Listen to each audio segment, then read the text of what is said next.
राम राम राम सर्वेभ्यः. Can you hear me?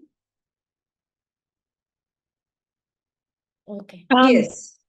Yes. Yes, First, we hear you. shall we do Abhyasa class? From 81 today, we do Abhyasa. Okay? अस्तु. अरुण महोदयः आरम्भं कर्तुं शक्नुवन्ति.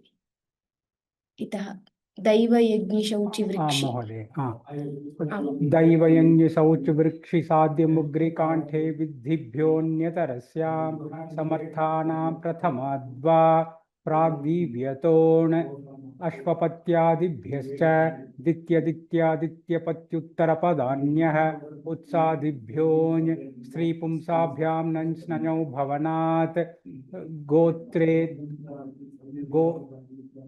द्विगो लुगणपत्ये गोत्रे लुगचि. 1 second. गोत्रे लुगचि यूनिलुक् फक्फिञोरन्यतरस्यां तस्यापत्यम् एको गोत्रे गोत्रात् यून्यस्त्रियाम् अत इञ् बाह्वादिभ्यश्च सुधातुरकञ्च गोत्रे कुञ्जादिभ्यच्फञ् नडादिभ्यः फक् हरितादिभ्यो ञः. सम्यक् महोदय.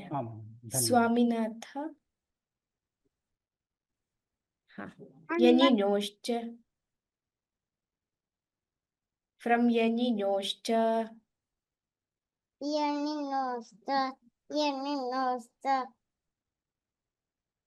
After यनिनोश्च,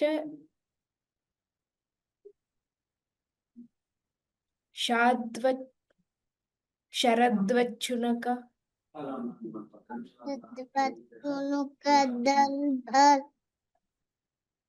भृगुवत्साग्रायणेषु. Did you practice it? No. After practice, you can tell. Okay. From tomorrow, you should do practice. Okay. Okay. I have no book, Ashtadhyay book. You have the app ashtadhyay.com. You know about it? Show me where. I'm showing in my screen. It is visible for you? Yes. It is an app ashtadhyay.com. Okay. In this app there is a part Parayanam called Parayanam. Ashtadhyayi Parayanam. Then you will get these sutras. Okay. From that you can do practice. Okay. There are 14 sutras in the Ashtadhyay.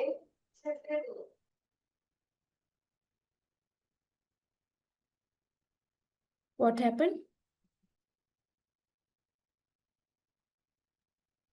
There are 14 sutras in the Ashtadhyay.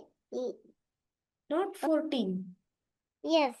So many sutras are there in Ashtadhyayi. 100. No 100. There is 8 adhyayas. Each adhyaya there is 4 padas. We are learning 4th pada. Okay. First time you are joining for class? We are not learning 4th pada. We are learning 4th adhyaya. Sorry. 4th adhyaya, first pada. Prathama pada. Okay. 4th adhyaya, prathama pada. Okay. Astu. Shyamala Bhagini. Yes.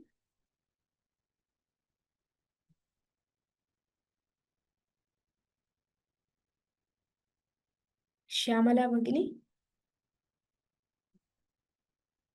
Namaste Mahodaya. Namaste Bhagini. From Yaninyoscha sharadvachunakadarbhadibhraguvатсаग्रायणेषु द्रोणपर्वतजीवन्तादय दादन्यतरस्याम् Andrish, अनृष्यानन्तर्ये विदादिभ्यों गर्गादिभ्यो यं मधुब्र Gargadibhyo Yanya, not Yang Bhagini, Yanya. गर्गादिभ्यो यं मधु मधुब्र मधुबभ्रवो Madhubabhvo, मधुबभ मधुबभ्रव मधुबभ्रर मधुबभ Madhubabhvor Brahmana Kaushika Yoho, मधुबभ्रवोर ब्राह्मण कौशिकयोः कपि कपिबोधा दादिं Kapi दिङि Bodhadangi Rase, कपिबोधादाङ्गिरसे वतण्डाच्च look स्त्रियाम् Luk Striyam, अश्वादिभ्यः भर्गात्रै गते Bhargatrai Garte, भर्गात्रै गर्ते शिवादिभ्यो न शिवादिभ्योन् अवृताभ्यो नदीमानुषी अवृद्धाभ्यो नदीमानुषीभ्यस्तन्यत् तन्नामिकाभ्यः ऋष्यन्धक वृष्णिकुरुभ्यश्च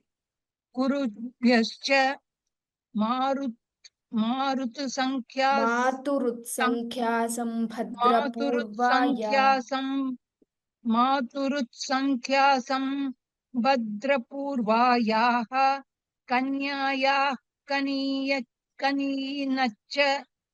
कनीनच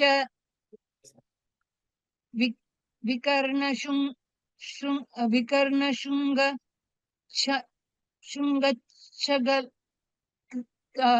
उपरि करोतु Vikarnashungachagalad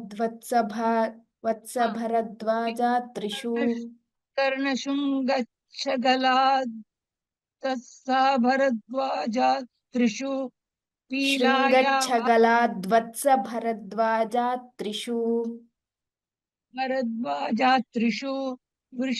विकर्णशृङ्गच्छगलाद्वत्स वत्स भरद्वाजा त्रिषु पीलाया पीलायावा डक्चमण्डूकात् स्त्रीभ्यो ढक् द्वयच्च Alam Bhagini. Shri Vidya. धन्यवाद धन्यवादाः भगिनी. श्री विद्या. राम द्व्यचः इतश्च निन्यः भ्रादिभ्यश्च विकर्णकुशीतकात् काश्यपे भ्रुवोश्च कल्याण्यादीनामिनः कुलटाया वा चटकाया ऐरक् बोधायाढ्रक् आरगुदीजां क्षुद्राद्भ्यो वा पितृष्वसुष्ठन् ढकिलो इतोपि वा एकवारं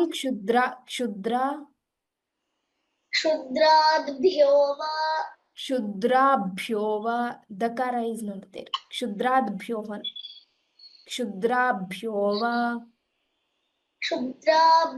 वा पितृष्वसुष्ठन् ढकिलोपः मातृष्वसुश्च चतुष्पाद्भ्योढङ् चतुष्पाद्भ्यो ढन्य नॉट ढंग ढन्य. once again चतुष्पाद्भ्योढङ् दृष्ट्यादिभ्यश्च राजश्वशुराद्यत् क्षत्राद्घः कुलाद्घः अपूर्वपदादन्यतरस्याय्यढकन्यौ महाकुलात् अलम श्रीकृति. राम महाकुलादङ्खयौ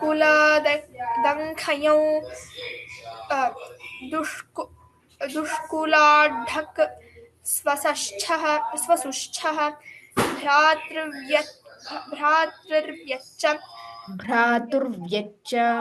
भ्रातुर्व्यच्च व्यंसपत्ने रेवत्यादिभ्यष्टक गोत्रस्त्रियाः कुत्सनेन च वृद्धाढक सौवीरेषु बहुलं भेष्ठ च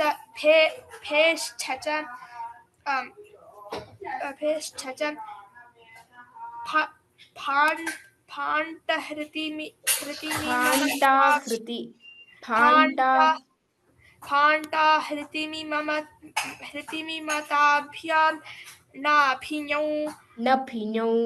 नभिञौ कुर्वादि once again भाण्टाहृतिमिमताभ्यान्नभिञौ भाण्टाहृतिमिमताभ्यां नभिञौ कुर्वादिभ्योऽन्यः सेनान्तलक्षणकरीभ्यश्च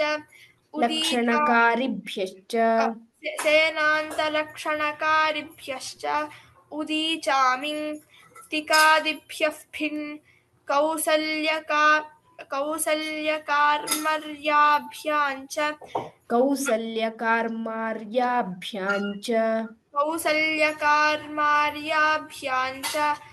अणोद्व्यचः उदीचां वृद्धादगोत्रात् वाकिनादीनां कुक्च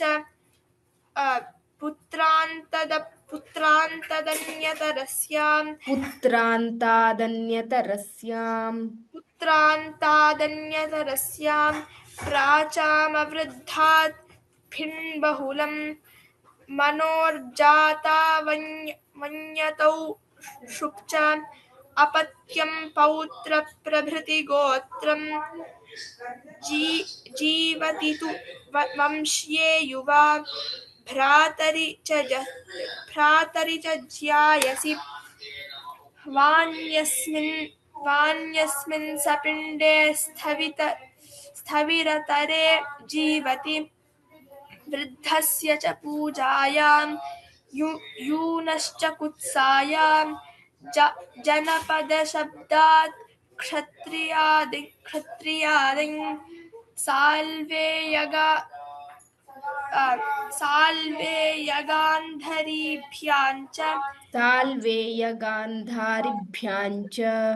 साल्वेयगान्धारिभ्याञ्च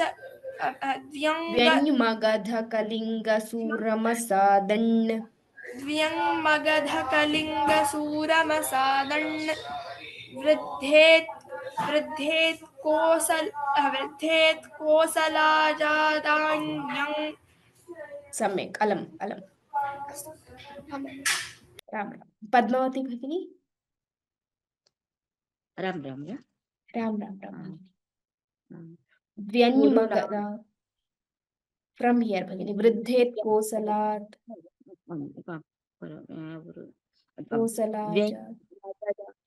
द्वैमगधा कलिंग सूरमसाधन्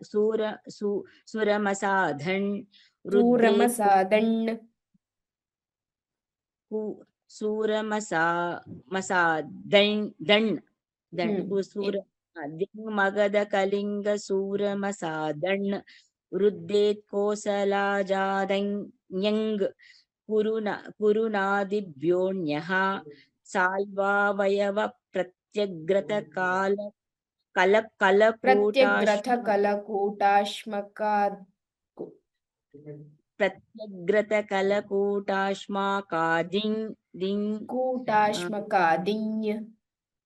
कूटाश्मकादिन् ते तद्राजा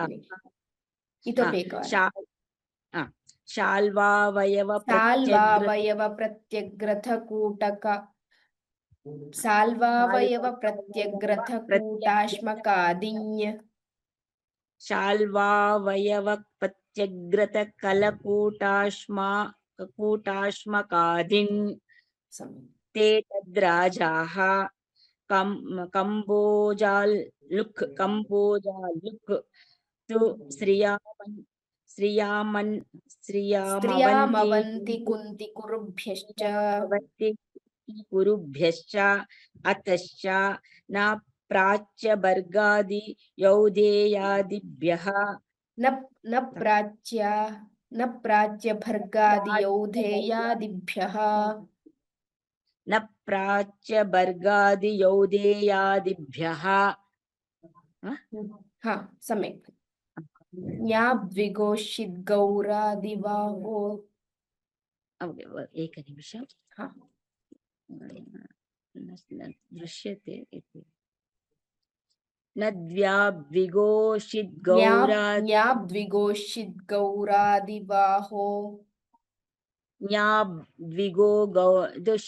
गौरादिवाहो देवयज्ञि ययोरद्व्यचो महाकुलान् मनोर्जातौ अष्टादश मनोर्जाता सम्यक् मनोर्जातौ मनोर्जातावष्टादश जाता इति पाणिनीयसूत्रपाठे अष्टादश इति पाणिनीयसूत्र एकवारं ज्ञाद्विगोषिद्गौरादिवाहो दैवयज्ञिययोरद्व्यचो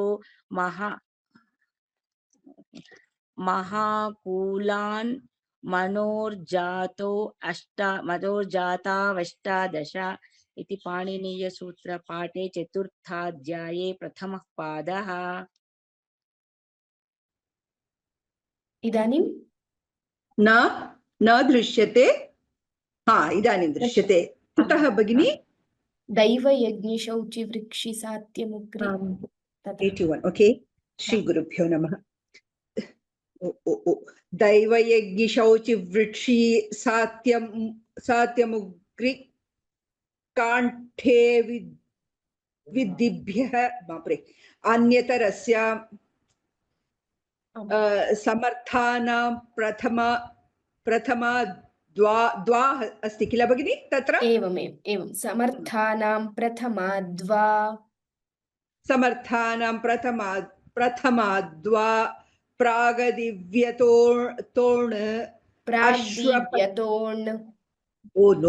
प्राग्दिव्यतोण अश्वपत्यादिभ्यश्च दित्यादित्य I'm reading it from the breakup that is given. Okay. Yes. Dityaditya patyuttara yes. Patyuttara padanyayah. Pada? How do you say that? दित्यादित्य पत्युत्तर पदान्यः Okay. दित्यादित्य पत्युत्तर पदान्यः उत्सादिभ्यो स्त्री पुंसाभ्यां नैस्नज्ञौ भवनात्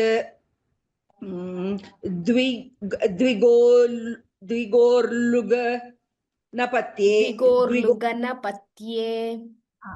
द्विगोर्लुपनपत्ये गोत्रे लुगचि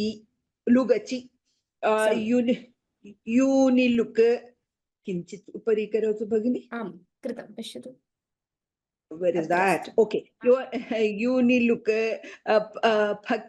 फिज्ञोरन्यतरस्य correct तस्यापत्यम् एको गोत्रे गोत्राद्युन्यस्त्रियाम् अत इङ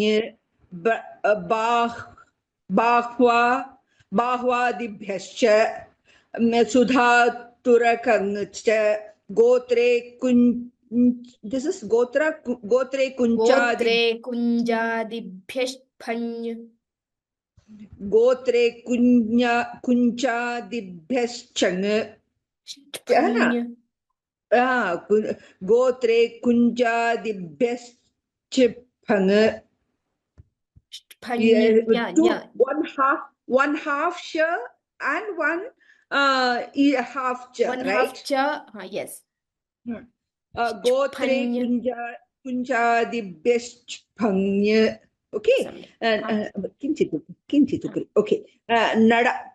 नडाधि बहुत चला गया ऊपर, कहाँ चला गया वो? नडादिभ्यः फक् नडादिभ्यः पक् हरितादिभ्यो ञः हरितादिभ्यो ञः हरितादिभ्यो ञः सम्यक् अलम् भगिनि when the nya comes bagini, when two nyas come like this, for the example this 101 yenginyoscha, is that यञिञोश्च yenginyoscha? सम्यक् I don't know there is how between one difference between nya and nga. Nga yes, is yes. ka kha ga gha nga. This is cha cha ja ja nya. Yeah, right. The pronunciation when two of them come together is something that is yes. making it. धन्यवादः. अस्तु धन्यवादः. सुब्बराव महोदय. नमस्कार महोदय. नमस्कारः.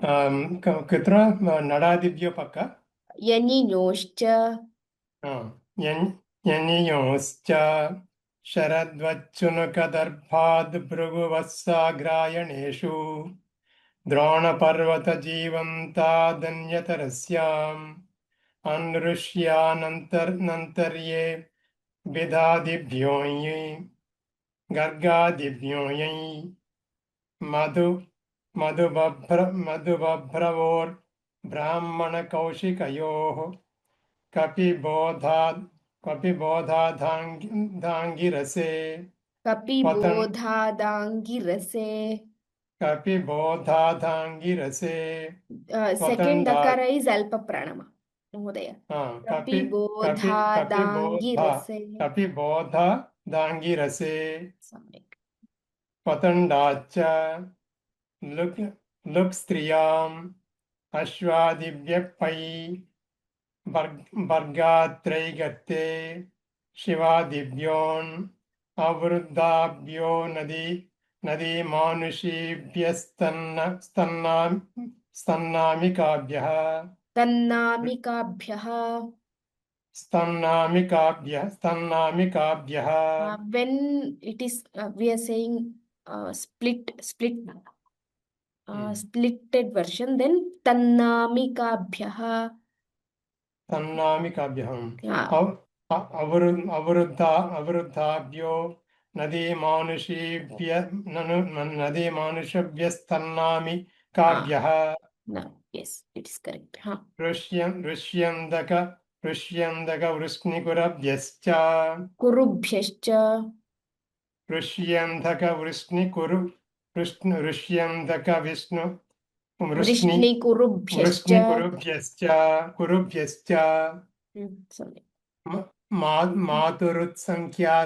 मातुरुत्संख्या संभद्रपूर्वायाः कन्याया कनीन च विकर्ण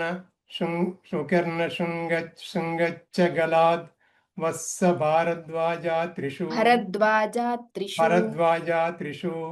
विकर्ण शुङ्गच्च गलाद् वत्स भरद्वाजात्रिषु पीलाया वा डक्च मण्डूकात् स्त्रीभ्यो डक् जजः. धन्यवादः. शारदा भगिनी. नमस्ते भगिनी. नमस्ते. द्व्यचः इतश्चानीयः शुभ्रादिभ्यश्च विकर्णकुशीतकात् काश्यपे भ्रुवो उक्च कल्याण्यादीनामिनं च कल्याण्यादीनामिनं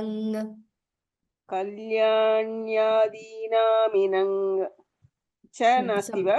नास्ति.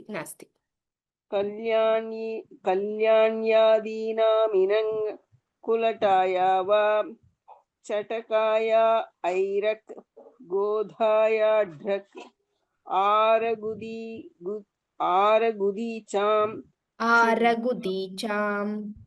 आरगुदीचां क्षुद्राभ्यो वा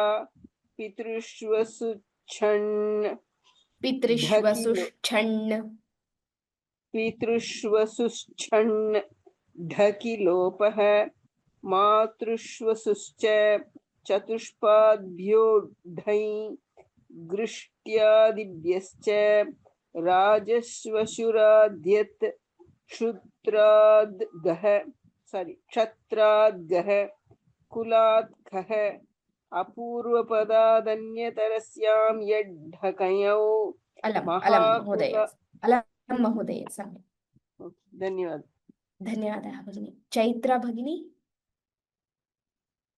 नमस्कारः भगिनी नमस्कारः महाकुलाधैखञौ दुष्कुलाढ्ढक् स्वशुश्चः भ्रातुर्व्यच्च व्यंसपत्नी रेवत्यादिभ्यष्टक् गोत्रस्त्रियः कुत्सनेन च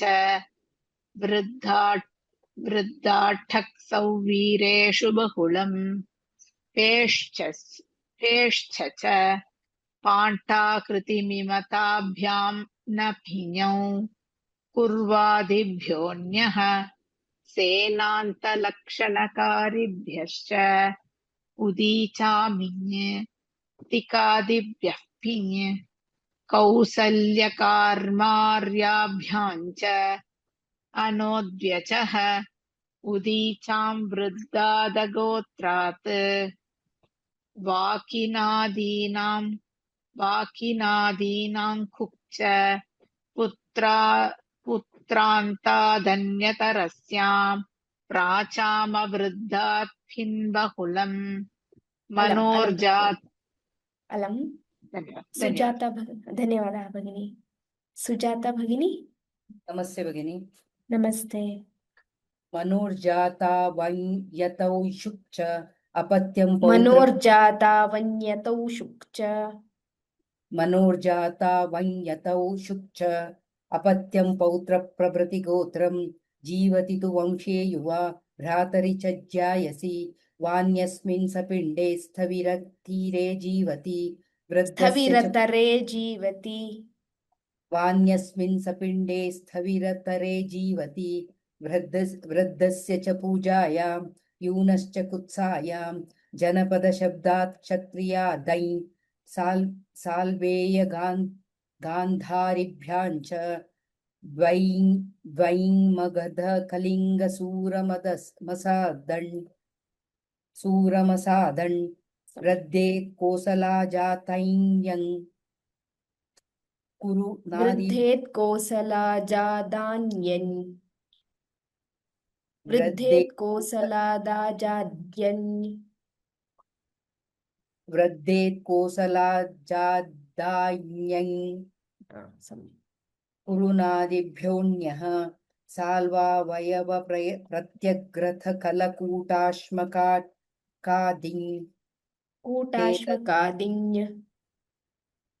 कलकूटाश्मकादिञ्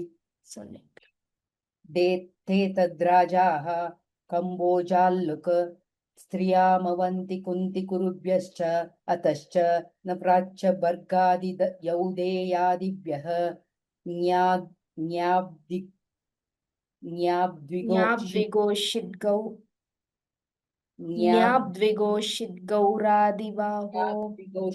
गौरादिवाहो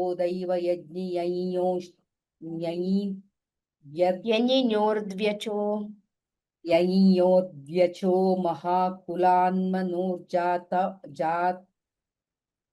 मनोर्जातौ अष्टादश मनोर्जातौ अष्टादश इति पाणिनीयसूत्रपाठे चतुर्थाध्याये प्रथमः पादः सम्यक् धन्यवादः अन्ये केऽपि सन्ति वा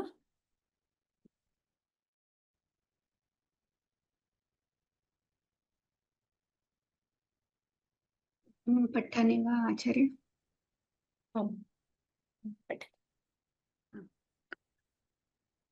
From 81 दैवयज्ञशौचिवृक्षि नमस्कारः दैवयज्ञशौचिवृक्षि सात्यमुग्रिकाण्ठे विद्धिभ्योऽन्यतरस्यां समर्थानां प्रथमाद्वा प्राग्दिव्यतोऽन् अश्वपत्यादिभ्यश्च दित्यदित्यादित्यपत्युत्तरपदान्यः उत्सादिभ्योऽन्य स्त्रीपुंसाभ्यां नैस्ननौ भवनात् नञ्स्नञौ भवनात् नन्स्ननौ स्त्रीपुंसाभ्यां नन्स्ननौ भवनात् सम्यक् वा सम्यक् द्विगोर्लुगनपत्ये गोत्रे लुगचि यूनिलुक् फक्फिनोरन्यतरस्यां तस्यापत्यम् एको गोत्रे गोत्राद्यून्यस्त्रियाम् अत इञ् बाह्वादिभ्यश्च सुधातुरकं च गोत्रे कुञ्जादिभ्यः शच् फै नडादिभ्यः पक् हरितादिभ्योऽन्यः यनिन्योश्च सम्यक् अलम् धन्यवादः भगिनी धन्यवादाः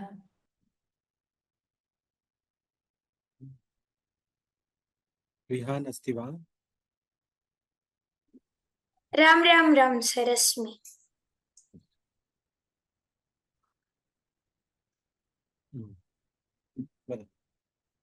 दैवयज्ञे शौचि वृक्षि सात्यमुग्रिकाण्ठे विद्धिभ्योऽन्यतरस्याम् दैवयज्ञे शौचि वृक्षि सात्यमुग्रिकाण्ठे विद्धिभ्योऽन्यतरस्याम् दैवयज्ञे शौचि वृक्षि सात्यमुग्रिकाण्ठे विद्धिभ्योऽन्यतरस्याम् समर्थानां प्रथमाद्वा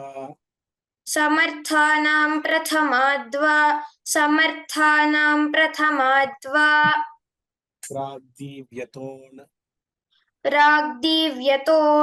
प्राग्दिव्यतोन्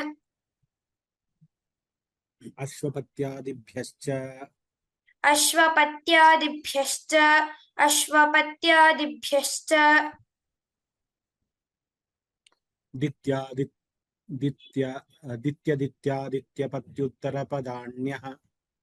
दित्यदित्यादित्यपत्युत्तरपदान्यः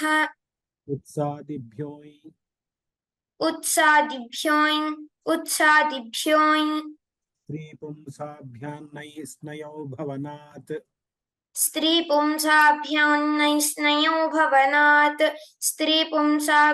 नैस्नयो भवनात् द्विगोर्लुगनपत्ये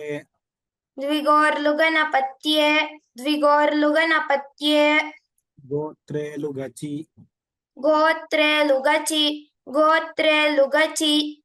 यूनिलुक्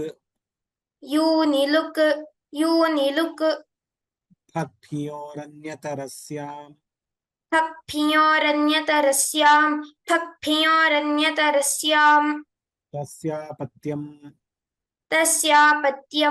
तस्यापत्यम् एको गोत्रे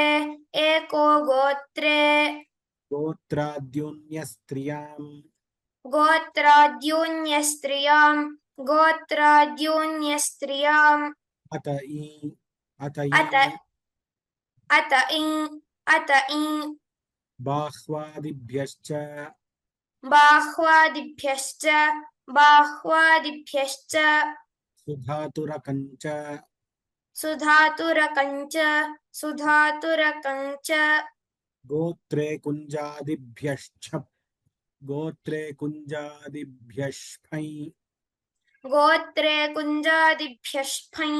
गोत्रे कुञ्जादिभ्यश्फै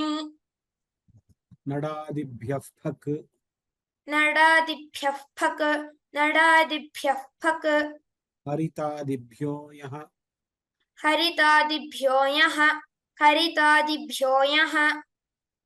यञ्योश्च शरद्वच्छुनकदर्भाद् भृगुवत्साग्रायणेषु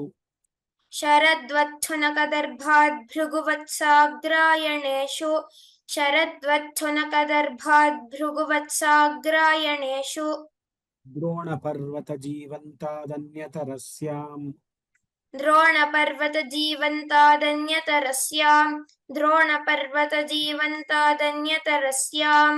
मनुष्यानन्तर्ये विदादिभ्यो अनृष्यानन्तर्येऽपि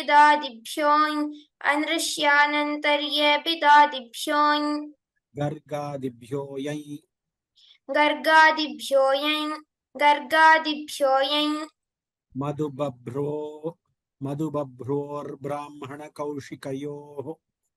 मधुबभ्रोर्ब्राह्मणकौशिकयोः मधुबभ्रुवोर्ब्राह्मणकौशिकयोः कपिबोधादाङ्गिरसे कपिबोधादाङ्गिरसे दण्डाच्च वतण्डाच्च लुक्स्त्रियाम् अश्वादिभ्यः फै अश्वादिभ्यः फै भर्गात्रैगर्ते भर्गात्रैगर्ते शिवादिभ्योऽन् अवृद्धाभ्यो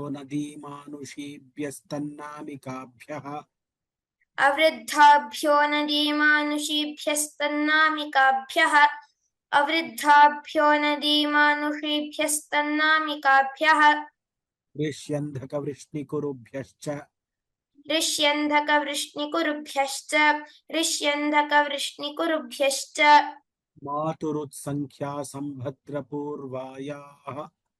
मातुरुत्सङ्ख्यासम्भद्रपूर्वायाः मातुरुत्सङ्ख्यासम्भद्रपूर्वायाः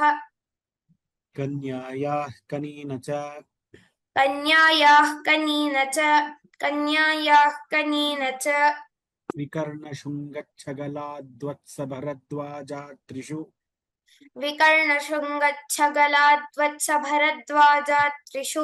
विकर्णशृङ्गच्छगलाद्वत्सभरद्वाजात्रिषु पीलाया वा धक्चमण्डूकात्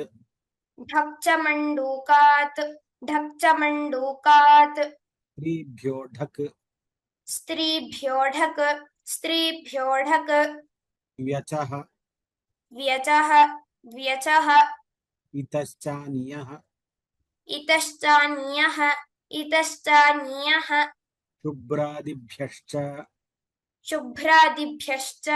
शुभ्रादिभ्यश्च विकर्णकुशीतकात् काश्यपे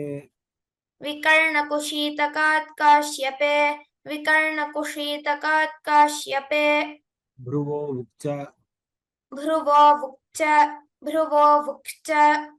कल्याण्यादीनामिनम्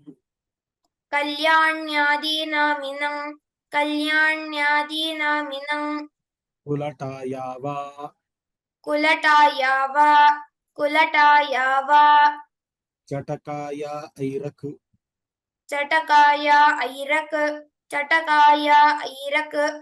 गोधायाढ्रक्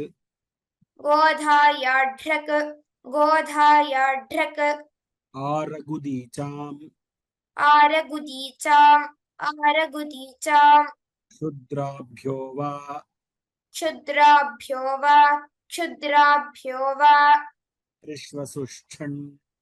पितृष्वसुष्ठन् ढकिलोपः मातृष्वसुश्च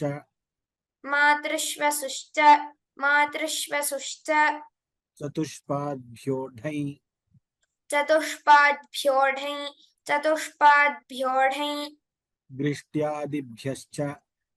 दृष्ट्यादिभ्यश्च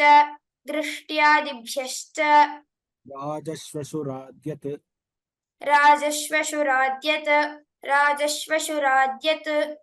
क्षत्राद्घः कुलात्खः अपूर्वपदादन्यतरस्यां यड्ढकयों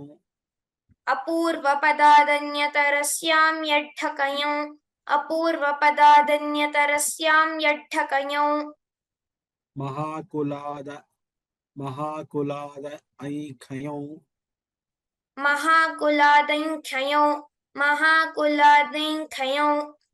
दुष्कुलाढ्ढक् दुष्कुलाढ्यक दुष्कुलाढ्यक वसुष्ठः स्वसुष्ठः स्वसुष्ठः भ्रातुर्व्यच्च भ्रातुर्व्यच्च भ्रातुर्व्यच्च व्यंसपत्ने व्यंसपत्ने व्यंसपत्ने रेवत्यादिभ्यष्ठक् रेवत्यादिभ्यष्ठक रेवत्यादिभ्यष्ठक पुत्रस्त्रियाः कुत्सनेन च गोत्रस्त्रियाः कुत्सनेन च गोत्रस्त्रियाः कुत्सनेन च वृद्धाट्ठक् सौवीरेषु बहुलम् वृद्धाट्ठक् सौवीरेषु बहुलम् वृद्धाट्ठक् सौवीरेषु बहुलम् हेष्ठ च फेष्ठ च फेष्ठ च फाण्टाहृतिमिमताभ्यान्न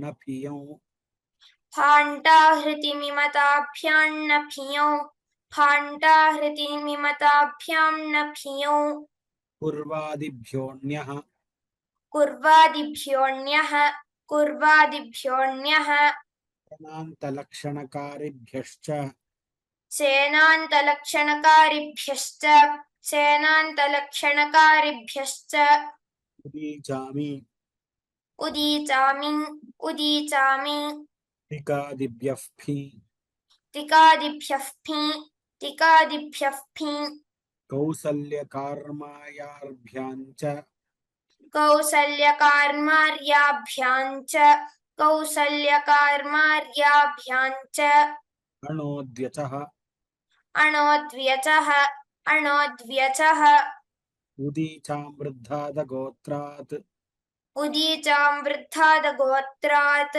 उदीचां वृद्धादगोत्रात् वाकिनादीनां कुक्च वाकिनादीनां कुक्च वाकिनादीनां कुक्च पुत्रान्तादन्यतरस्याम् पुत्रान्तादन्यतरस्यां प्राचामवृद्धात् फिन्बहुलम् प्राचामवृद्धात् फिन्बहुलम् प्राचामवृद्धात् फिन्बहुलम् मनोर्जाता वैयतौ शुक्च मनोर्जाता वंयतौ शुक्च मनोर्जाता वंयतौ शुक्च अपत्यं पौत्रप्रभृतिगोत्रम् अपत्यं पौत्रप्रभृतिगोत्रम् अपत्यं पौत्रप्रभृतिगोत्रम् जीवति तु वंश्ये युवा जीवति तु वंश्ये युवा जीवति तु वंश्ये युवा भ्रातरि च ज्यायसि भ्रातरि च ज्यायसि भ्रातरि च ज्यायसि वान्यस्मिन् सपिण्डे स्थविरे जीवति वान्यस्मिन् सपिण्डे स्थविरतरे जीवति वान्यस्मिन् सपिण्डे स्थविरतरे जीवति वृद्धस्य च पूजायाम् वृद्धस्य च पूजायां वृद्धस्य च पूजायां यूनश्च कुत्सायाम् यूनश्च कुत्सायां यूनश्च कुत्सायां जनपदशब्दात् क्षत्रियादै जनपदशब्दात् क्षत्रियादै जनपदशब्दात् क्षत्रियादै साल्वेयगान्धारिभ्याञ्च साल्वेयगान्धारिभ्याञ्च साल्वेयगान्धारिभ्याञ्च द्वैमगधकलिङ्गसूरमसादन् द्व्यन्मगधकलिङ्गसूरमसादन् द्व्यन्मगधकलिङ्गसूरमसादन् तत्र एकनिमिषम् हा वृद्धे कोसलाजादय्यं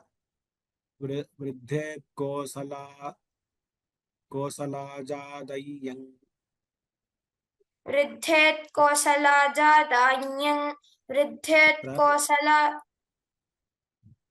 दात्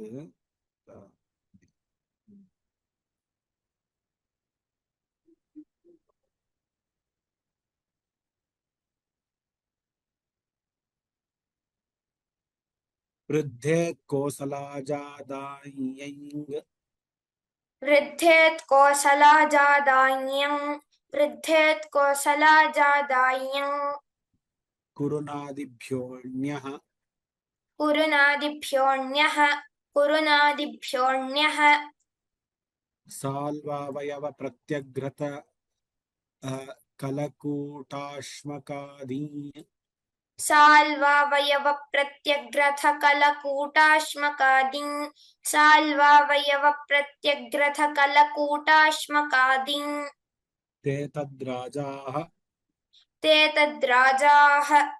तद्राजाः कम्बोजाल्लुक् कम्बोजाल्लुक्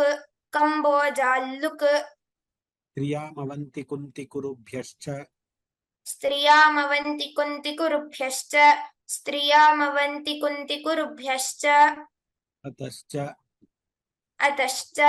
अतश्च न प्राच्यभर्गादियो यौधेयादिभ्यः न प्राच्यभर्गादियौधेयादिभ्यः ज्ञाद्विगोषिद्गौरादिवाहो दैवयज्ञयोर्द्वेचोर्महाकुलान्मनोर्जातावष्टादश ज्ञाद्विगोषिद्गौरादिवाहो दैवयज्ञियङोर्त्यचो महाकुलान्मनोर्जातावष्टादश ज्ञाद्विगोषिद्गौरादिवाहो दैवयज्ञियङोर्त्यचो महाकुलान्मनोर्जातावष्टादश इति पाणिनीयसूत्रपाठे चतुर्थाध्याये प्रथमः पादः इति पाणिनीयसूत्रपाठे चतुर्थाध्याये प्रथमः पादः इति पाणिनीयसूत्रपाठे चतुर्थाध्याये प्रथमः पादः उत्तमरीत्या उक्तम्. So let us practice this. Tomorrow we'll be starting the second pada, but there will be practice of first pada will continue. So we have to practice first pada for some more days, especially the second set of sutras, and then we will continue. So request all of you to take the class seriously and do the practice.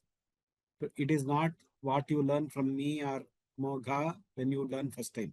That is just familiarization of the words. Afterwards, when you tell, you actually learn. So please remember that all of you, there are only 40 people in the class, out of which 4 people you can eliminate. 2 people teachers and 2 people panelists. So you can eliminate 35 people only are there in the class. So easily everybody can get chance. This is a golden opportunity. Arun Kumar Tangavel, he just like how he by hearts and definitely he tells once like that. There are people who are doing this sincerely. I would request everybody to continue this. And Meenakshi, Abhirami, all the people who are students, who are children who are coming, please by heart. Start by hearting, and very shortly after we do 4th adhyaya, 5th adhyaya, we have one more adhyaya, 6th adhyaya. We will start after June, July, August, we will start the revision for the old classes. So that finally when we have to give the test for 8 chapters, we should not say, sir, Mahodaya, I have forgotten the first chapter, first adhyaya. I know what 6th adhyaya, but I have forgotten first adhyaya. Like that you should not tell. So there should be some revision classes, 1 or 2 revision classes per month we will do, where we will have a longer duration of class where people can come and recite the old portions. I am thinking how to do this. It can be optional. It can be how to do that. I am just thinking. I will discuss with my other faculty members and come back to you. Or I will organize a separate set of team faculty to practice for the old people. Because finally, I want people to get that prize. If you finish the Ashtadhyayi by hearting and you can give the test a single shot, that is what is the greatest achievement of this course. Even if I have 5 students, I will be very happy. I know it is not easy, but we should practice from now itself and we should revise the old portions. So we should have a Nitya Parayana of Ashtadhyayi happening. Actually, that is the solution. Actually, in the morning, sometimes we should start a Nitya Parayana hour where half an hour we assemble and everybody reads the old portions. Just we listen. Somebody reads and we listen. and we do it for Ashtadhyayi for half an hour in the morning. I am just thinking how to do it. So that first day we will do 1 and 2, next 1 every day 1 adhyaya. So 1 week we'll finish the whole 8 adhyayas. Like that, if we keep on doing for some days, then only this entire thing will come into our daily brain, and it will get imbibed in our. Only when Ashtadhyayi gets imbibed, our Vyakarana Jnanam will get strengthened, because based on this only the entire thing is there. So let us think about this. By the end of May, I will decide something and let you know. From June, we will start something which is even a half an hour or in a class or a WhatsApp based class, something we have to do to remember all the previous things. Okay. Loka Samastat Sukhino Bhavantu.